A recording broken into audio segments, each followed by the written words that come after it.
4 evangelhos? Talvez você, quando abriu a sua Bíblia, rapidamente você percebeu que existe evangelho de Mateus, de Marcos, de Lucas e de João. Nós temos essa categoria de livros na nossa Bíblia, mas por que 4 evangelhos? Se você perceber aí na projeção, 3 estão destacados em vermelho, 1 está destacado em preto. Mateus, Marcos e Lucas são o que nós conhecemos como evangelhos sinópticos. São evangelhos que precisam ser lidos em conjunto.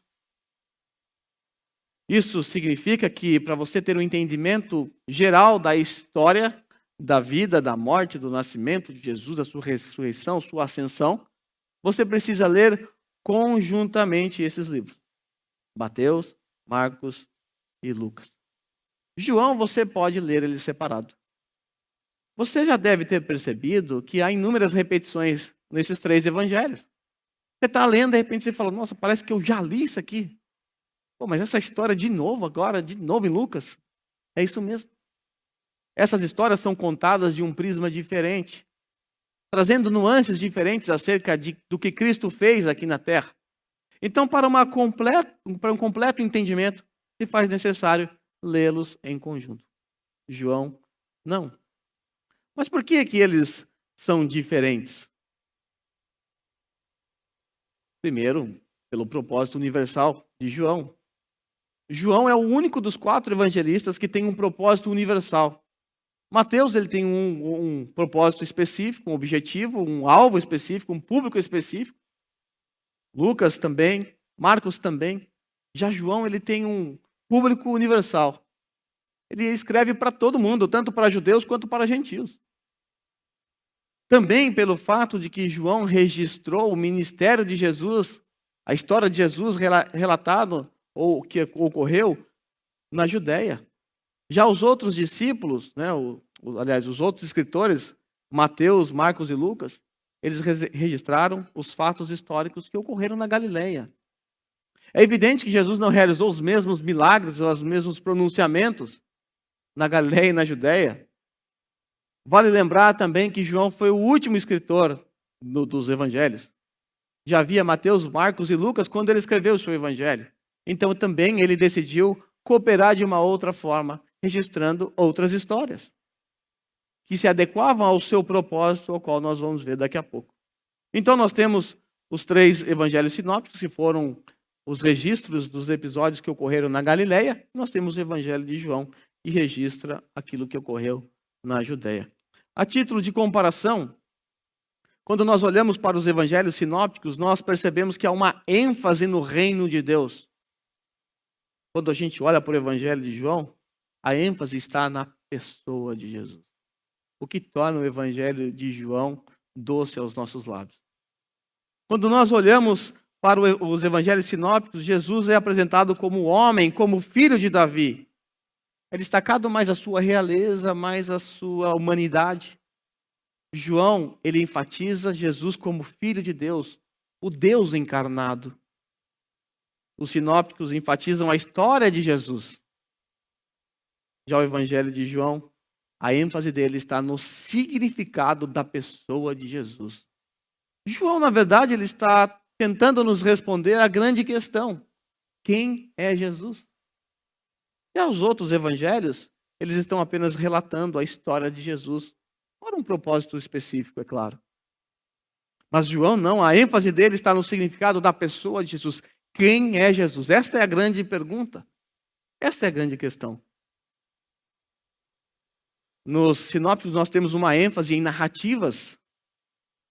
Já em João, a ênfase está nos discursos. Você vai ver vários discursos de Jesus em João.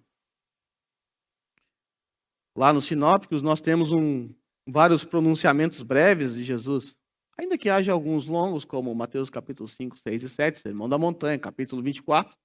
Mas a maioria dos discursos, ou dos pronunciamentos, são breves. Bem curtos. Já João, eles são longos e profundos.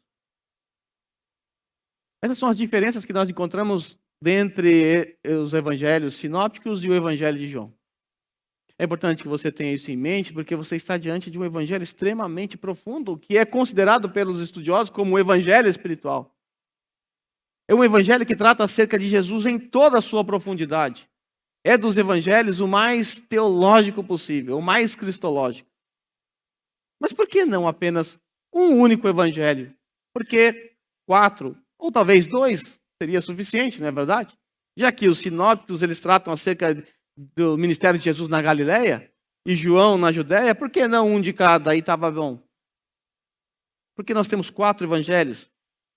Isso se dá porque cada escritor, cada evangelista, ele tinha um propósito e um público-alvo. Quando Mateus ele escreve seu evangelho, ele escreve ele voltado para os judeus. A missão de Mateus é provar para os seus leitores que Jesus é o Cristo, o Rei, o Messias. Por essa razão, por 72 vezes, Mateus diz: isso aconteceu para que se cumprisse o que foi dito pelo profeta X, e cita a profecia. Porque se Jesus é o Messias, ele precisa cumprir algumas profecias.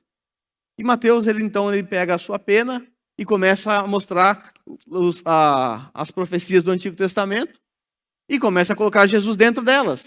Está vendo? Ele cumpriu. Ele é o Messias. Ele é descendente de Abraão, ele é descendente de Davi, ele é o rei. Quando nós olhamos para Marcos, o primeiro evangelho a ser escrito, o evangelho mais curto, mais compactado, ele foi escrito para os romanos. Os romanos não eram um povo muito de leitura, era mais de ação, de guerra. Por isso um evangelho mais enxuto. Você vai encontrar no evangelho de Marcos constantemente a palavra imediatamente, porque o evangelho de Marcos é marcado por ação. Vale lembrar que os romanos, eles dominavam Israel nessa época. Ainda que estava perdendo força, mas ainda era assim o império que dominava sobre eles. Roma era considerado o grande país conquistador. Olha no mapa aí que você tem, aí no mapa bíblico. Veja a expansão do Império Romano. Era o povo que conquistava e subjugava as pessoas debaixo do seu poder. Os israelitas, eles eram servos de Roma. Escravos de Roma, ainda que gozasse da pax romana. Agora, Marcos, quando ele escreve seu evangelho para os romanos, ele apresenta Jesus como servo, porque era isso que ele era servo, ele estava subjugado por Roma.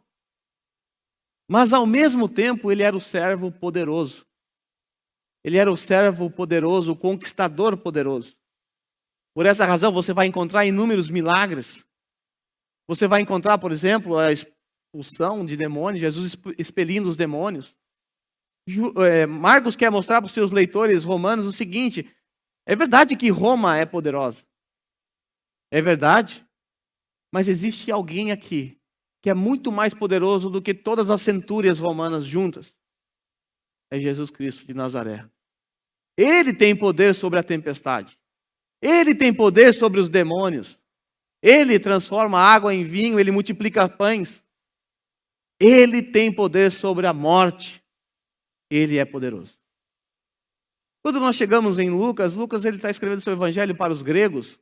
E os gregos eram os intelectuais da época. A filosofia grega influencia o mundo até hoje, não? Eles se consideravam, por conta de todo o seu conhecimento, homens perfeitos. Porque a perfeição estava conectada com a sua sabedoria. E a Grécia fez escola. Então os gregos se achavam os homens perfeitos. Agora Lucas, quando ele faz o seu relato, escrevendo a Teófilo, ele mostra que Jesus é homem e é perfeito. Ele é um ser humano. Ele é perfeito. Quando nós chegamos em João, nós encontramos um propósito universal. João está escrevendo tanto para judeus quanto para gentios. Por isso, ao mesmo tempo, ele afirma que Jesus é o Cristo. Também afirma que Jesus é Deus. Quem que esperava o Cristo? Os judeus. Ele vai afirmar já no primeiro capítulo que Jesus é o Cristo. Mas a ênfase de João está na pessoa de Cristo como o Filho de Deus. O Deus encarnado. Até porque Mateus já fez um excelente trabalho para provar que Jesus é o Cristo.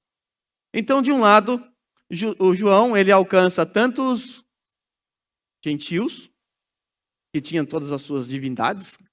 Vale lembrar que o mundo greco-romano era um mundo idólatra. Então João está apresentando Jesus como o Deus Criador. E também, ao mesmo tempo, ele está olhando para os judeus e está dizendo: ei, ele é o Cristo também. Ele não é somente o Filho de Deus, ele é o Cristo que vocês estavam aguardando. Lembre-se, o propósito de João é responder à pergunta: quem é Jesus? Essa parece ser uma pergunta fácil, não? E deve ser mesmo.